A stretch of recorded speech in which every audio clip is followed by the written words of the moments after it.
But the only power source capable of generating 1.21 gigawatts of electricity is a bolt of lightning. What did you say? A bolt of lightning. Whoa, this is heavy. There's that word again, heavy. Why are things so heavy in the future? Is there a problem with the Earth's gravitational pull? My calculations are correct. When this baby hits 88 miles per hour, we're going to see some serious shit. What is up, guys? California Phantom here, taking a trip from Northern California to Southern California in my 22 Tesla Model Y Performance. I figured this would be a great opportunity to demonstrate the quality difference, the experience overall versus a traditional gasoline engine. I want to dispel a lot of the stuff that goes around in the difficulty, charge time, the number of charges, etc. So I figured what better an opportunity than to travel down to Southern California, because I'm going there anyways, and document it for all you non-believers. Come along with me. All right, so I got a little terrible shadows and whatnot, but I got a pin to drive. This is a great safety feature. I know people say, oh, these Teslas can be hacked, but a lot of the problem is they people clone your keys from your car. They clone it while they're out, or they clone it while you leave your car, which happens to all major brands that have that technology inside of them. I think the pin to drive is something that all Tesla owners should have, and really all EV owners for that matter. But I just wanted to start the trip off that. I brought the droney, obviously some other equipment for work, but this is going to be my setup for the trip, and I hope you enjoy. So as we approach our first stop of the supercharging experience, we've traveled around 200 miles or so, maybe 210 miles. I have about 55 miles remaining, so I would say around closer to 200 miles. The important thing to note, or of interest to you guys, is the route planning. So I entered my address. On my Tesla screen, and it routed me to the most plentiful, most available supercharger automatically on my journey. So it's not something that I need to hunt and peck and figure out where to stop. It's automatically decided by the Tesla software where to stop would optimize my charging experience and my driving experience, so I could get to the furthest point, charge, and continue on with my journey without any hiccups. I don't know if you guys could see that or make that out with the screen differences, but I did want to add that as I get closer to the charging station, which is in about 3.5 miles, the car begins to precondition the battery so that it could receive the fast charge, because this supercharger is going to be charging at such a higher rate. It's all baked into the software. When navigating to a supercharger, your car knows that it's going to be receiving a supercharge, and it will precondition the battery. That's probably your only important thing you have to keep in mind, is it's a good idea to, in the navigation software, to physically navigate to a supercharger, because if you're setting your directions only to, let's just say, a grocery store, but you intend to supercharge, well, then your car is not necessarily going to be in the best shape to receive a supercharge, because it never knew you were going to go there. All right, this is the exit coming up on the 5 for supercharging. I currently have it in its auto mode, so it's been driving automatically. We'll get to that soon, but I'm going to go ahead and indicate and take it out of the auto drive and make this exit. And this is a great example of how close the superchargers are from these major freeways, and how this experience is. Now, this is a lot like what you'd have with a gas station off the 5, but you know, obviously the fuel rates are going to be substantially less, so I'm looking forward to showing you guys what this looks like. But this supercharger in this area actually has 47 spaces, so it's a massive supercharger. Not every one of them are going to look like that, but certainly you know, great nonetheless. Now, I'd like to point out the fuel prices is $6.29 for regular and $6.69 for premium. So we're gonna get to the fuel part in a second, and I actually missed my entrance. We'll just cut through this McDonald's here, drive through this Chevron here. But yeah, $6.29, $6.79 for premium. I cannot wait to show you the fuel rates on this, but we're going to be pulling into this supercharger in a moment. It's just right next to the gas station. So again, the experience of it's not going to feel any different than a gas station. As you can see, availability of chargers are plentiful. Really don't have any issues there. And I'm going to get situated and pulled in.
Back in here and look at the charge stats here. So we're at 47 miles remaining. We're going to lower this down. Obviously, we're not going to need this much mileage to get to the next leg of our journey. So they're planning on stopping in Bakersfield again. I need at least 25 minutes of charging or 20 minutes of charging to return to my trip. So this is the part that might irk those who are gasoline, ICE vehicle owners when they say, God, it only takes me about 5 to 10 minutes to fuel my car. You're spending typically at least twice the time to supercharge. But really, in my opinion, it's very close. I mean, what's the difference between 10 and 15 minutes or 15 minutes and 20 minutes? You know, you don't really typically wait at a gas station on the 5 because we're in the middle of nowhere. So the wait time at a gas station is not going to be the same as when you're traveling on these long trips. But it's important to note, you know, that the time frame between a gasoline refueling and a supercharger isn't that vast.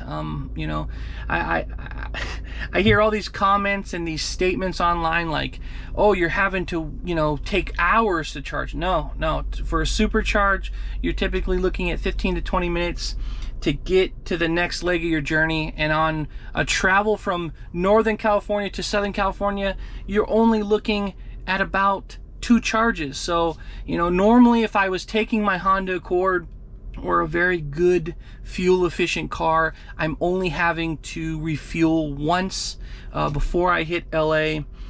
And so with a Tesla, it's a little bit different. You're having to charge twice, but you know, with that, you have the amazing gas savings. You're not paying $80 to refuel your vehicle. We'll check to get the confirmed final price, but it's substantially lower than a gasoline engine. All right, so I've been notified that I have enough energy, even though it's going to continue to, I have enough energy to continue on my trip. So looking at what that charging stat looks like, I'm at 211 miles. This was about 15 to 20 minutes charging, and I'm at $21. Now, I don't know about you guys, but that's roughly about 4 or 5 gallons of gas at 30 miles a pop. That's roughly the equivalent, maybe 250 miles. But, you know, As far as the cost per gallon, if you're looking at $6.50 a gallon, here, you guys can do the math. The math will be somewhere on this screen, what the cost breakdown is, but clearly you're saving a substantial amount every time you refuel. All right, so it's already telling me the next supercharger location. I'll have 11% left in Bakersfield with a 2-hour, 3-minute time frame.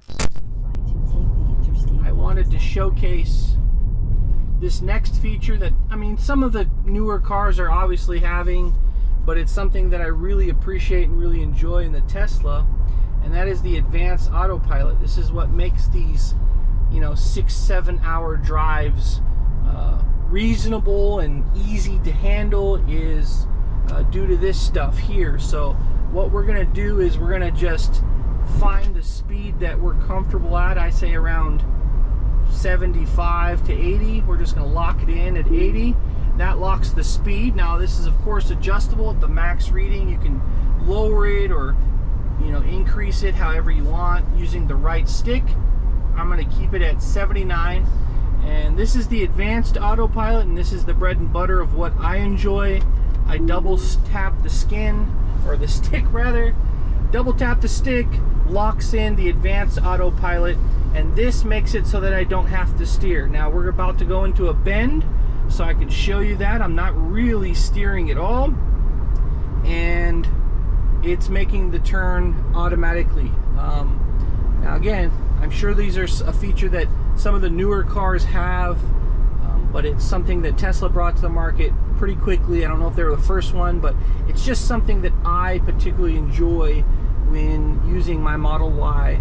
You know, it takes the monotony of these trips out of it.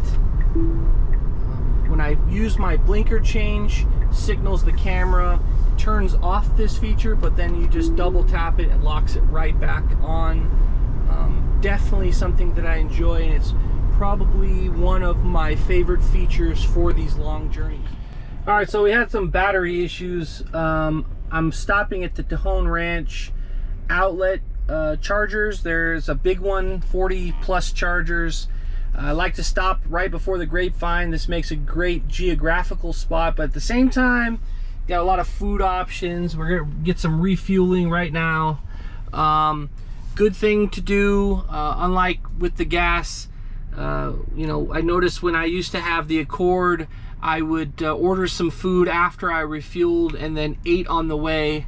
With charging, I like to order my food or get my food first, then travel to the charger, and while it's charging, I can have a little bit more of a rich experience with eating the food and maybe catching some Netflix or doing some work-related emails.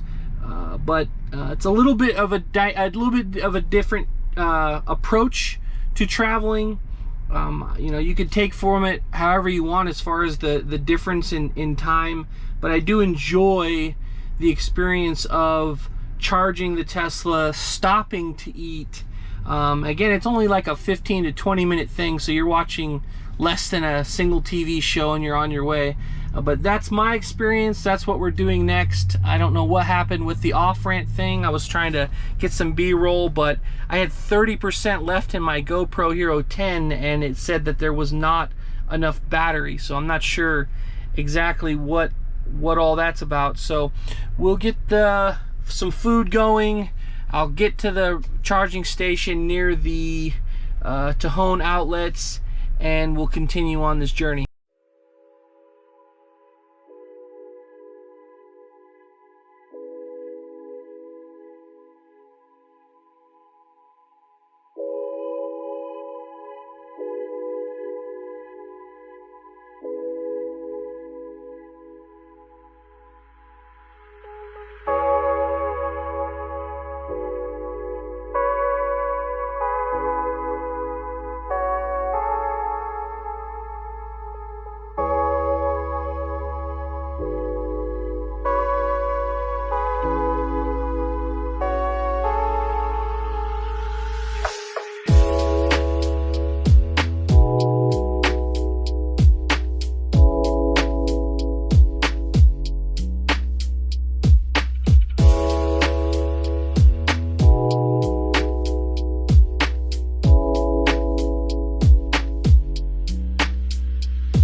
with that, so I have about 66 miles left on the charge. I've only charged my vehicle twice, the last one in Tejon there.